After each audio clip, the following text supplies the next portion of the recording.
Dear students, आज का हमारा जो टॉपिक है मियोसिस की फेजेस पहले जारी थी। इससे पहले हम मियोसिस की फर्स्ट फेज प्रोफेज पढ़ चुके हैं। प्रोफेज में क्या क्या तब्दीलियां हुई, प्रोफेज में जो तब्दीलियां हुई हैं उसमें सबसे पहली तब्दीली आपने देखा था सिनैप्सिस हुआ। सिनैप्सिस के बाद यानी क्रोमोसोम्स सिनैप्सिस के दौरान लाइन अप हुए, वो पेयर अप हुए। इसके बाद क्यास्मेटा बना, क्यास्मेटा बनने के बाद क्रॉसिंग ओवर हुई। ये सारा कुछ हम अपने प्रोफेज 1 में करवा चुके हैं। अब हम अपने मियोसिस की अगली फेजेस को आज हम डिस्कस करेंगे। नेक्स्ट फेजेस जो हमारे पास है that is metaphase first, anaphase first and telophase first.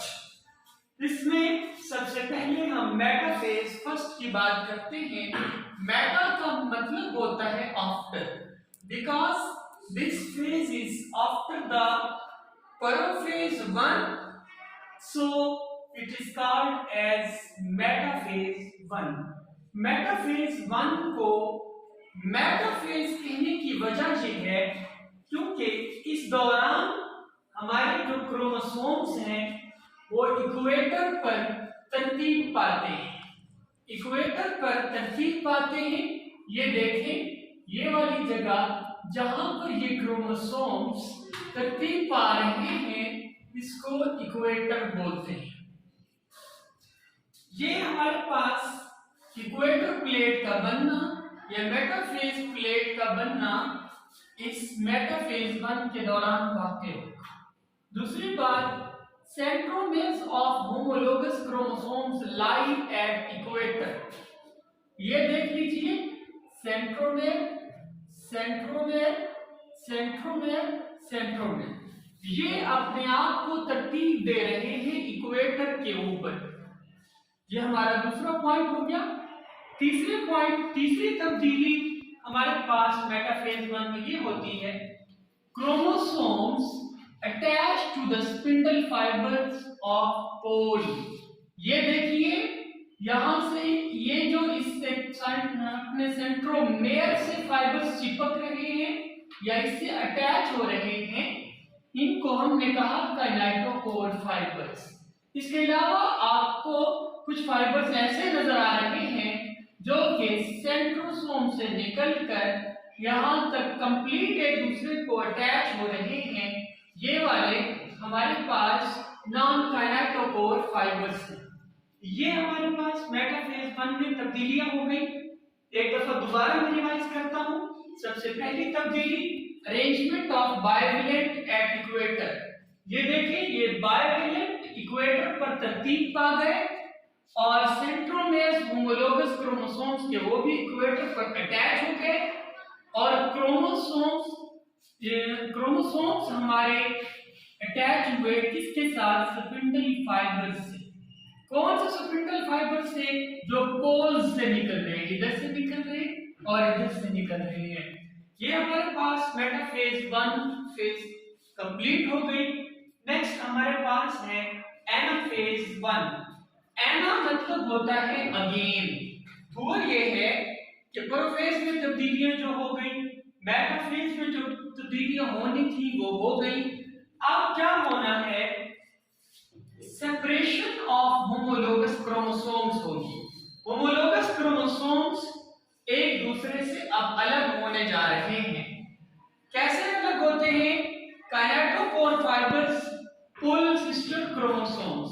अब अभी ये सिस्टर क्रोमोसोम्स हैं।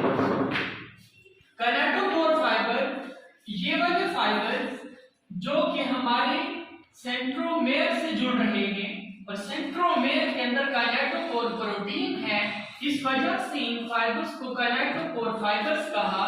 काइनेटोकोर फाइबर्स ऐसा करते हैं कि ये जब जुड़े थे इस फेज के अंदर, मेटाफेज 1 के अंदर, तो उस वक्त इनके जुड़ने का मकसद ही यही था कि ये इन बाइवेलेंट क्रोमोसोम्स को अपने अपने पोल की तरफ खींचेंगे।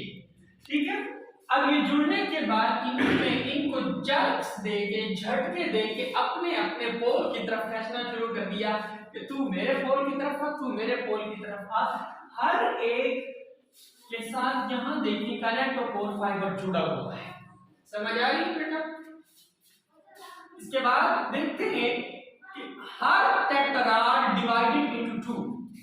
देखिएगा पहले ये दोनों इकट्ठे थे, अब ये दो में तकसीम हो गए। एक इधर आ गया, दूसरा इधर आ गया, एक इधर आ गया क्रोमोसोम, दूसरा इधर आ गया। अब each tetrad divided into two, दो में तकसीम हो चुका। Reduction in chromosomes number, chromosomes की तादाद में कमी होने लगी। पहले क्रोमोसोम्स अटैच थे, कियास्मेटा भी खत्म हो गए, क्रॉसिंग ओवर भी हो चुकी, क्रोमोसोम्स के सेगमेंट्स भी आपस में तब्दील हो चुके। ये देखिए मैंने क्रोमोसोम्स के अंदर चंद सेगमेंट्स, ये देखिए सब क्रोमेटिड के ऊपर ये रेड बनाया, और यहां पर ये देखिए रेड के साथ मैंने सब सेगमेंट बनाया। इसका मतलब क्या है? ये चीज ये जाहिर कर रही है कि हमारे पास क्रॉसिंग ओवर हो चुकी है, सेगमेंट्स ऑफ क्रोमोसोम्स एक दूसरे से वो चेंज हो चुके हैं, एक्सचेंज हो चुके हैं। और इस फेज में हमने एनाफेज 1 में जो तब्दीलियां पढ़ी, मैं आपको दोबारा बताता हूं। कैलेटोपोल फाइबर अटैच हुए, इन्होंने टेट्राड को अलग कर लिया, हर पोल की तरफ जो है क्रोमोसोम्स को खींचना शुरू कर दिया अपने अपने पोल्स की तरफ। इसके बाद हमारे पास जो अगला फेज है वो है टीलोफेज। टीलो मतलब होता है एंड। क्या होता है? And phase. इसमें क्रोमोसोम्स रीच एट पोल्स। देखिए ये दोनों अलग हो चुके, ये दो इधर आ गए, ये दो इधर आ गए, ये डॉटर क्रोमोसोम्स अब बन चुके। अब chromosomes reach at poles, chromosomes अपने अपने पोल्स की तरफ पहुंच चुके हैं, स्पिंडल फाइबर्स डिसअपीयर्ड। अब एक बात याद रखिएगा कि जो टीलोफेज होती है वो हमेशा अपोजिट टू द प्रोफेज होती है। अब प्रोफेज में जो तब्दीलियां हुई थी कि क्रोमेटिन मटेरियल जो था हमारा वो पहले डिस्पर्स था, फिर उसके बाद वो कंडेंस होना शुरू हो गया, लेकिन यहां टीलोफेज में उसके अपोजिट होगा, तो दोबारा वही काम, कंडेंसेशन से डीकंडेंसेशन की तरफ जाएगा हमारे क्रोमोसोम्स। अगले फेज में इन दोनों को हम अलग कर देंगे। टीलोफेज 1 जब एंड होगा, तो एंड होने पर साइटोकाइनेसिस होगा।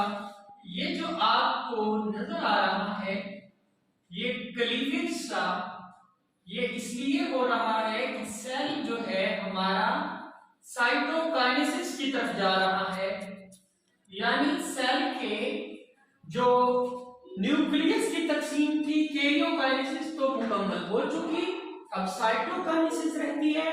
इस वजह से ये दोनों फिर तकसीम हो जाएंगे। बेटा समझ आ रही है आपको? यहाँ पर ये दोनों तकसीम हो जाएंगे, ये डॉटर्स बन जाएंगे, डॉटर क्रोमोसोम्स यहाँ हमारे पास आ जाएंगे। डॉटर सेल्स कितने बने यहाँ पर?